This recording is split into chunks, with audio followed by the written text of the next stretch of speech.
the second episode of Canada-India Insight, a weekly talk show and a monthly publication produced by Impact Media and Events Corporation and supported by Canada-India USA Development Forum.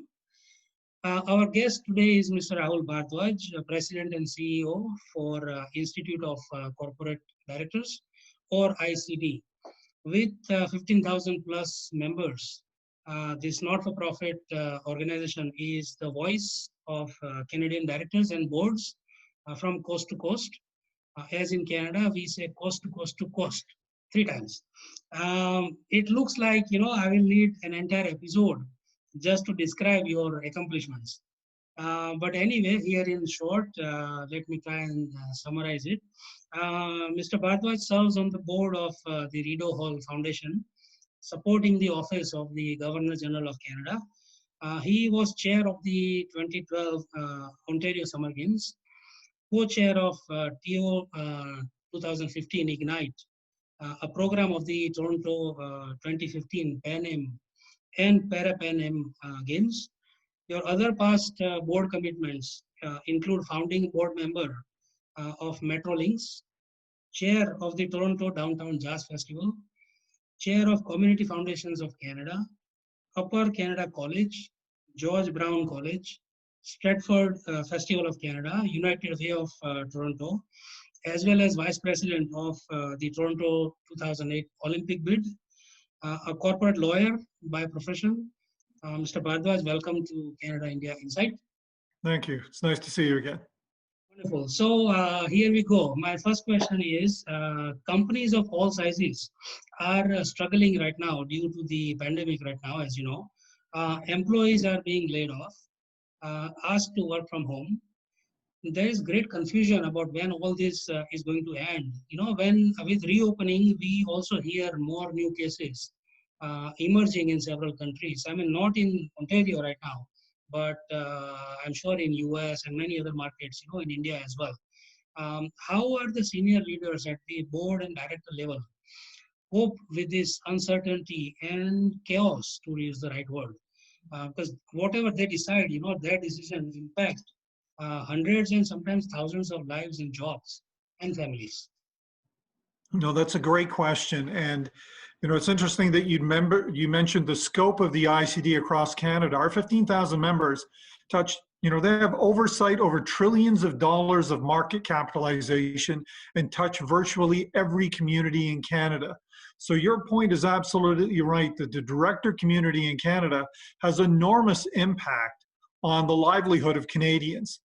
And when you go through something like a crisis in the nature of COVID in particular and a pandemic, it's so unusual. A year ago, we were talking about uncertainty, and uncertainty had to do with everything from geopolitical to cybersecurity. But at that time, nobody considered such a threat to the very health of individuals in our country. So right now, I would say in the conversations we're having with the directors that in our community, they're very seized with this matter. Not too long ago, we had an online conference. Initially, it was going to be called Governance in the Time of the New Normal. Well, we had to change it to the new normal because nobody had anticipated the level of uncertainty. But I must say that I think a part of the conversation with directors really started with, first of all, let's maintain the safety and security of our employees. Make sure people are safe. So the first thing that everybody did was say, let's go to remote work. And we'll talk about that a little bit as well. But the first thought was, let's make sure everybody's safe and let's make sure that we can get people to work remotely. The second part of the conversation that arose from there is, of course, questions around liquidity. And liquidity was something that obviously boards would want to be thinking about because they want to make sure the livelihood of the organization is a growing concern. But they don't stop there. And they start thinking about beyond survival into thriving as well. And I'm happy to have a conversation about that. Okay. So as you just briefly touched base upon, like working from home, automation, I would not say almost all board meetings right now are done on video calls. Mm-hmm. So do you think these are all temporary measures, or do you think they'll be here for good even when the pandemic is gone? That's a great question. I think for the average viewer, they're saying, what's the big deal? What you do in an annual general meeting, why don't you be able to just do it online on a Zoom call?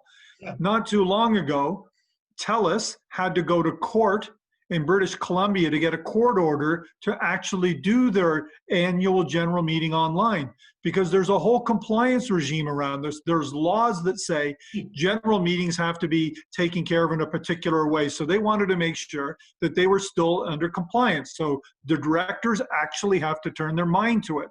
Then, of course, then they're just board meetings. And board meetings, you won't be surprised to hear, they take place via conference call from time to time, but there's certainly benefits to being face-to-face with management as well as other board members to have these conversations around strategy. And it's probably even more important that they do during crisis times like COVID. So yes, it's certainly going to be the order for the next while to be doing these online. And I have a feeling that after they actually get better at it, you might see more of them online. And I think what that's connected to, and just to remind people that when you have directors that are on boards, they don't always live in the same city. They don't always live in the same country. So they're actually flying around to a lot of places to come together. So if you're on a public company board, choose whichever you like, whether it's Bell or Rogers or TELUS, you might be coming from other places, and you need to be thoughtful about the safety and security of your directors. It may be simple and more cost-effective to supplement their board meetings by having online ones. So I think if we have this conversation in about 18 months, we'll have a better sense of whether that becomes the new normal or whether directors will go back to meeting more face-to-face. Wonderful. So now Canadians, while hoping to restart their jobs, right now we are in phase 1 in GTA, where we are right now. And most of the province and the country is now into phase 2. Especially in Canada. So people, while they are hoping to restart their jobs and their businesses, most people that I have talked to are not too optimistic, about going out to events or to restaurants or to spend money on things that are not really considered essential, these days. So what impact is it having on companies' plans for expansion and short-term growth? And what is the sense that you get, from your discussions with board members, directors, senior leadership in various companies, how to plan their short-term growth and expansion, because basically they all want to grow, expand, and right now I think there are very limited opportunity to do it. You've raised a really good point, and I've seen this conversation evolve in the boardrooms. So let me give you an example. If we go back to mid-March, the question was liquidity. So the board was suddenly faced with, we have to cease operations. We have to shut down. We have to send people home for their own safety, but we still have to pay our bills. What's our ability to do that? So that was a liquidity conversation. Now the question started moving to, let's stabilize the business and let's see, as we plan for the future, what could that future start to look like? And then they start to think about, okay, what do we need to do in the short term to survive? And they want to work with the management team to make sure they've got a plan to do that. And what will that take? And sometimes there's some very difficult conversations to be having there. But then there was a very important time that you could see evolve. The boards were saying to the management team, now let's move from just surviving to thriving. How do we come out of this into the next phase? What are the opportunities that we can actually engage with to grow? Because when you really want the board to be engaging with management, you want them to be focused on strategies that create long-term value, sustainable long-term value. But it's a very interesting time when they're so focused on the short term, which is all about survival, but then you need them to get to thinking about the long term. And of course, that's a much longer conversation. But then people do need to start thinking about it amongst management and the board about how does the long term look. And there's no question now that the liquidity conversation's been taken care of in some respects, but they're worried about revenue now. To your point, when are customers coming back? When is the supply chain going to start to regenerate itself? When can we actually allocate capital to projects as well? Because as you can appreciate, one of the core jobs of boards is to allocate capital. So they're going to be approving strategies that say this is how we're going to invest for the long-term health of this organization. And doing that in an environment of uncertainty is very, very difficult and extremely tricky. Okay. So no definite answers yet, right? I mean, right now nobody knows. So these days we see a very disturbing trend. Some companies may be genuinely disturbed by the pandemic, or maybe it was happening before the pandemic anyway. But some companies, while declaring their bankruptcies and saying that they cannot continue anymore, go ahead, lay off hundreds or thousands of people, and then go ahead and pay bonuses to their senior executives. Mm-hmm. I mean, I don't want to name any company, but there are quite a few examples, in the recent past in Canada, in US. So that puts a very serious question mark, on their boards and directors. I mean, is there nobody telling them this is not right? Even if it's legally right, technically right, it's morally wrong, it's ethically wrong, So what's your opinion on it? I mean, it's a great point to be made. And, just because you can do it doesn't mean you should do it, is clearly the case here. I'd also remind you, not to defend them, but, there are a number of corporations where executives have taken severe salary cuts as well, recognizing that in this particular environment, they need to, for lack of a better word, share the pain. Yeah. That it really doesn't look good to be, on the one hand, letting go of people who are really wanting to work more, and on the other hand, taking more in terms of bonuses. So I'm hearing of more situations where organizations simply are not paying bonuses at all. And it's an area where you've got to be extremely wise to your relations with your employees, because how you treat them now is extremely important, particularly in the upcoming phases when people come back to work. They'll be looking at the board and the executives as a way of saying, did you treat us the same way as you were treated? Is there a sense of fairness? And if it's not there, you'll need to be held accountable to it. Well, I mean, sometimes you get a sense, that these companies, sometimes they think, what are they going to do? People need jobs, so when we advertise hiring again, there will be lineups again, so who cares? Well, it's an interesting point when you think about things like the LEAF program that the federal government has put in place for emergency funds for large companies.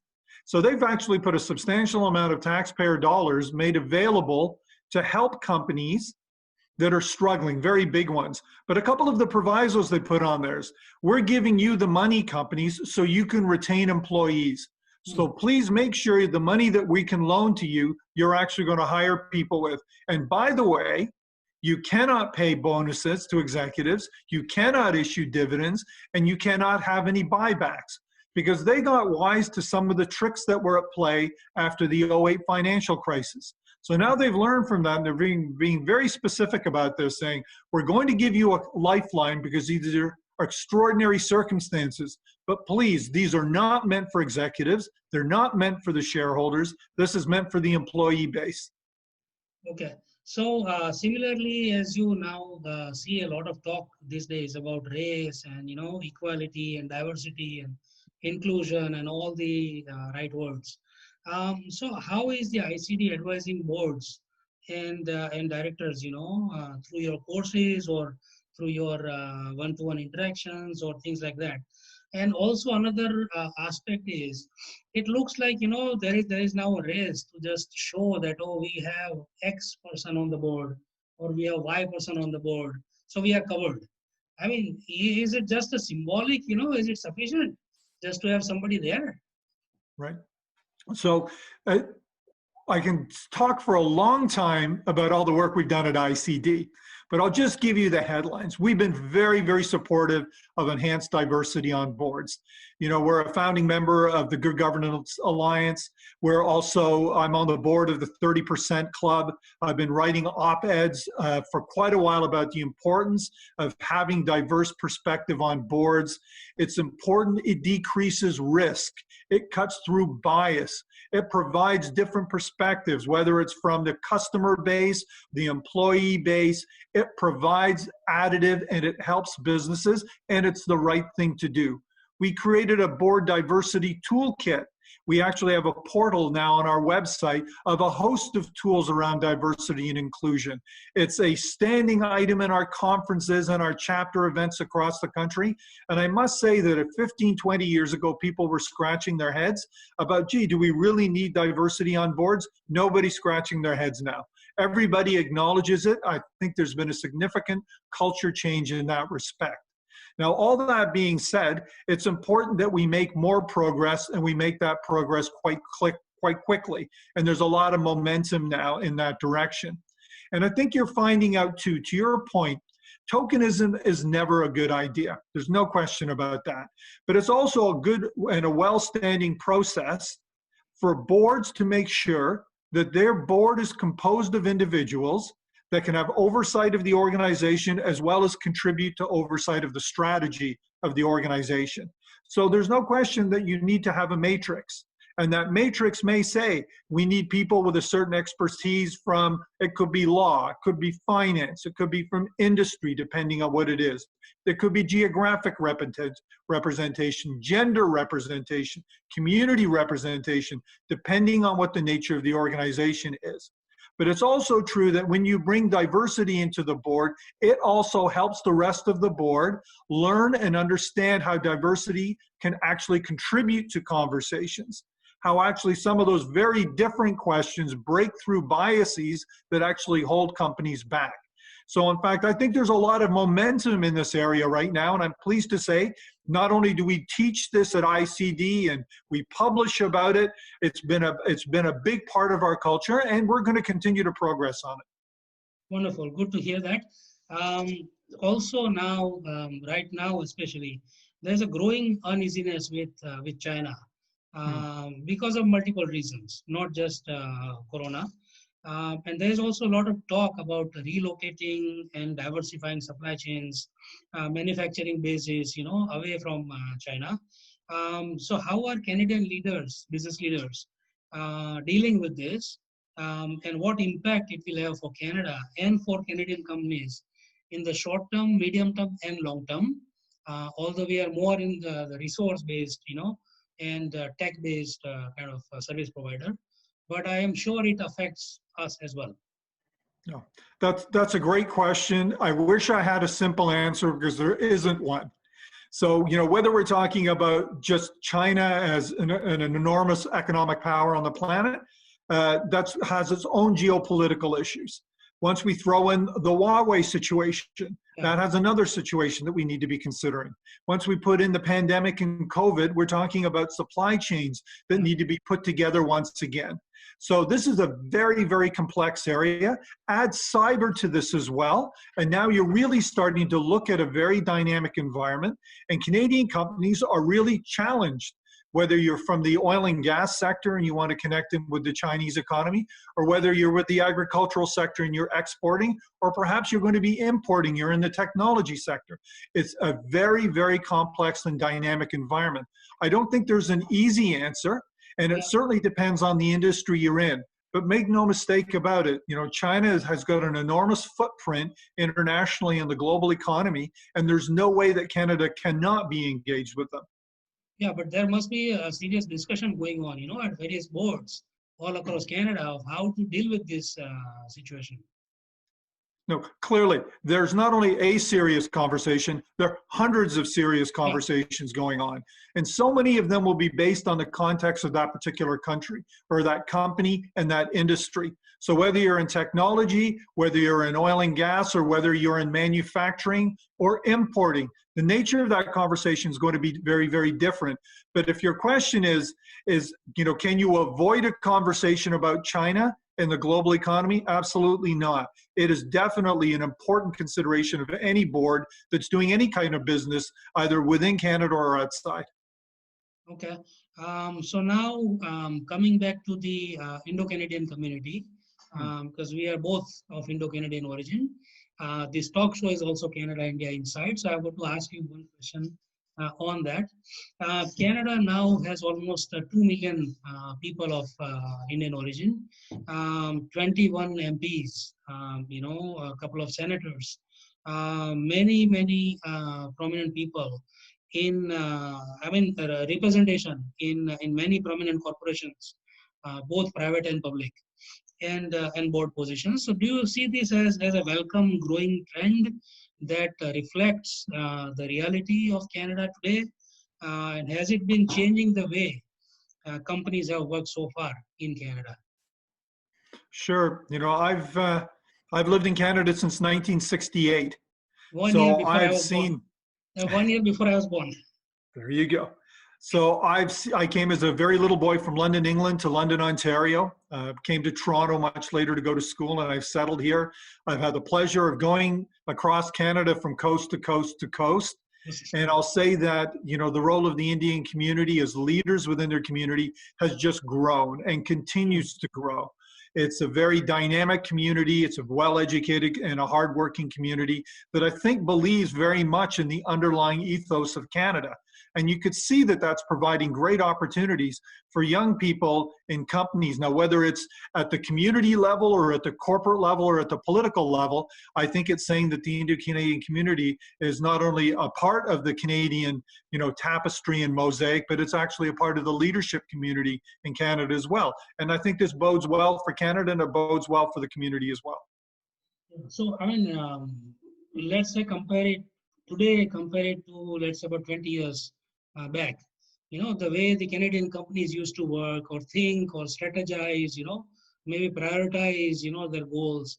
Have you seen any major impact or kind of change of direction, if I could call it, because of the representation now of the Indo-Canadian community? Our thought processes are not always similar, as you know. Sure. There's a lot of talent in communities, and businesses and successful organizations always want to get the best talent they can. And I think that, we should be proud as a community, as there are a lot of other communities should be proud and be able to contribute to that talent, because it's contributed to the success of this country. And Canada, we know, is a great country. If you look at a number of polls, you'll see, 3 out of the 5 top cities on the planet are in Canada. You're doing something very right when that's happening. And it takes not just one community, but all communities working together. And I think the Indo-Canadian community has certainly been amongst the leaders of that. And that is something that's progressed definitely over the last 20 to 30 years. And I think that's not the end of it. I think this is a part of what makes us great in Canada, and we're going to see even better in the future. Okay. At a time like this, what role an organization like ICD is playing, and where do you see the organization 5 years from now? Oh, that's an interesting question. At the ICD, we're very focused on, better boards, making better decisions will build a better Canada. So we are all about building trust in Canada by actually developing and activating our directors and our boards. We think that when we actually build a better Canada by making better decisions, we'll build a better Canada you can trust more. So whether you want to put your money in Canada, invest here, whether you want to put your family's future in Canada, it's all about trust. And that's what we're really focused on in ICD. We've grown tremendously over the last 4 or 5 years, over 50%. As I said, we've got 15,000 members, and we continue to grow. And we're connecting the director community with global issues.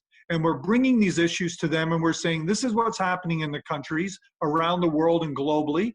This is how you can advance your organization. And this is how we bring the director lens to that, because you are now a community of leaders across the country. You are a part of a group that's actually got oversight of over $1 trillion of market capitalization and touch virtually every community in Canada. So our role at the ICD is to help those boards make better decisions, and collectively it'll make a better Canada. Okay. And lastly, just before this session, I was talking to a senior government official, and he said, believe it or not, but I am now working many more hours, because now there are so many webinars happening, and they want me to be a part of it, whether it's in Canada or whether it's in any other country. Now I have no excuse. I am not traveling, I'm just in my home. So now they say, oh, you have to join, you're just sitting at your home. So he said, I am now working more long hours and participating in so many more meetings.